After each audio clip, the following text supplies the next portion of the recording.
Hello, this is Carrie again, and I'm going to talk to you about some of the things that you can do with this amazing white pencil. Everybody always asks, what do you do with the white colored pencil?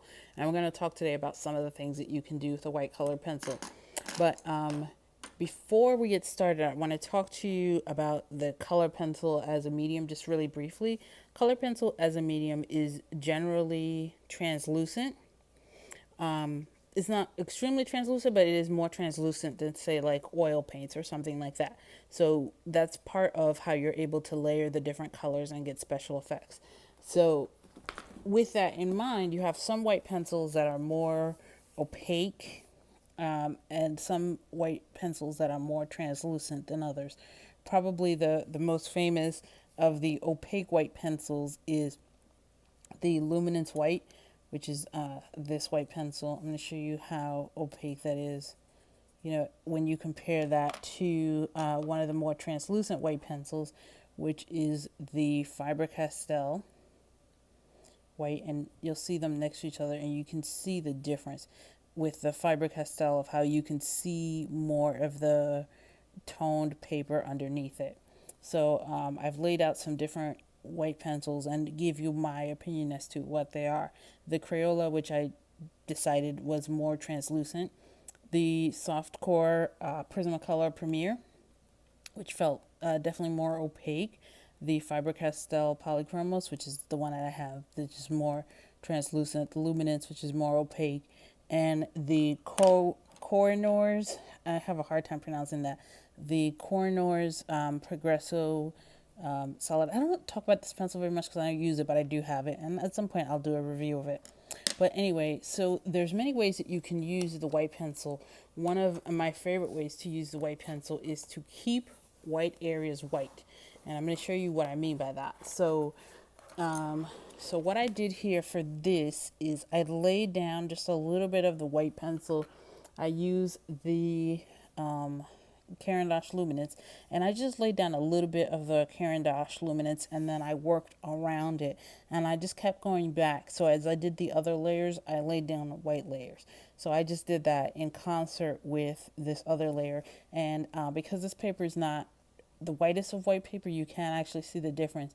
And I can use that to my advantage because for some sections of this, I wanted this to be extra shiny and I wanted this to be less shiny. So I was able to create the shine effect by having this be whiter than this, which I kept almost yellow in tone. So you can use the white as a color, and you can use the white to just lay over and to keep white areas white.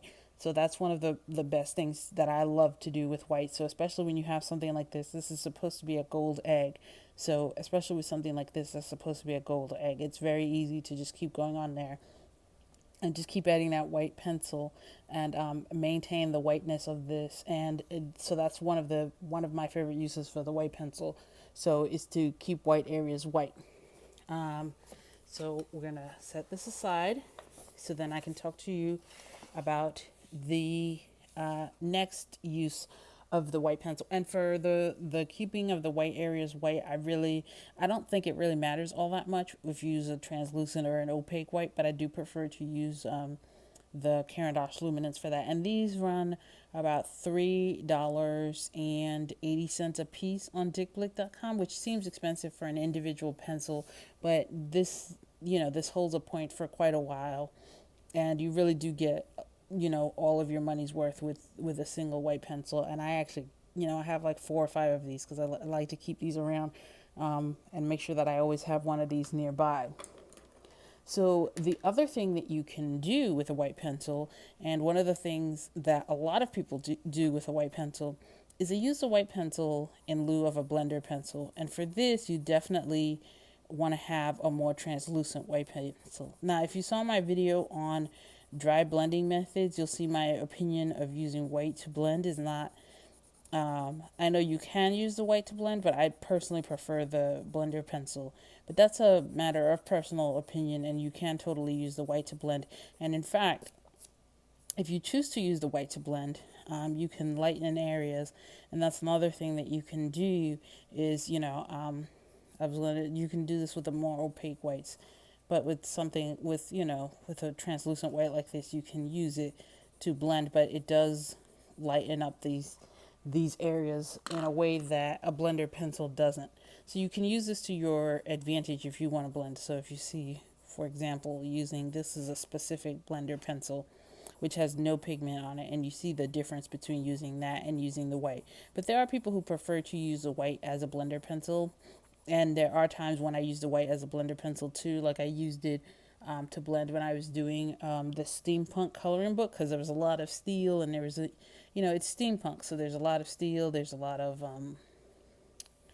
gear, and there's a lot of all sorts of other things. So because of that, I ended up using the white to blend a lot because it gives it a more metallic glow, and I especially since I was using a lot of grays, because I wanted to give it the more kind of that glow. So anyway, but back to using the blender pencil, and you can mix the blender pencil and the white, and you see that when you mix both of them together, it doesn't lighten it as much, but you can use this to your advantage.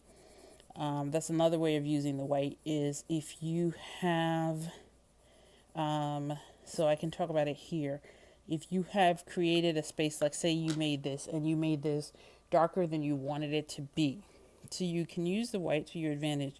And if you go in like lightly with the light pressure, you can go in with the white and you can lighten what you've done so that it's not as dark as before. So you can use that. But this is, you have to proceed with caution. And then the other thing that you can do to not have it be so, to look so gray, is you can then go back over with the color that you wanted to lighten again. So that you're lightening it, but you're not, having like a white shadow over it. So that's one thing that you can do with this white, and I'll show you with the different whites. So also different brands of whites will produce different effects. So this is the Kohinoor white. So you'll see that this, depending on the white pencil, you'll get different effects. So for example, this was not as strong like a white presence as say the Caran Luminance produced here. So you can use that to your advantage by trying different whites and seeing how they'll work on your scrap sheet, on your piece of scrap paper. So the other way that you can, but what I do prefer for lightening is I end up using a mix of erasing and the white pencil. So let me show you here. So I end up erased, and I pulled out a little bit, and I'll show you in one of the pictures that I have how that works by using a mix. So I lightened that a little, so I pulled out a little bit of color. So I erased it. Hello, that's baby Stewie, who's probably hungry again. And then I went back in with a little bit of white, just a really light dab of white, and then just go back in with the color again, and then maybe erase it once more, and then add the white again, and I'll show you what effect that I was able to produce doing that. So I use this effect for something that I wanted to not necessarily have such a strong shine, so that's what I did here, was the mix of the erasing and the white color. But that's just some of the uses that you have for the white pencil, and different people will have more than, will have a lot of uses. I know some people who don't even have blender pencils, who use the white exclusively for blending. And you can see here that, people will have their, especially people who are using whites for blending, they'll have their specific whites that they prefer.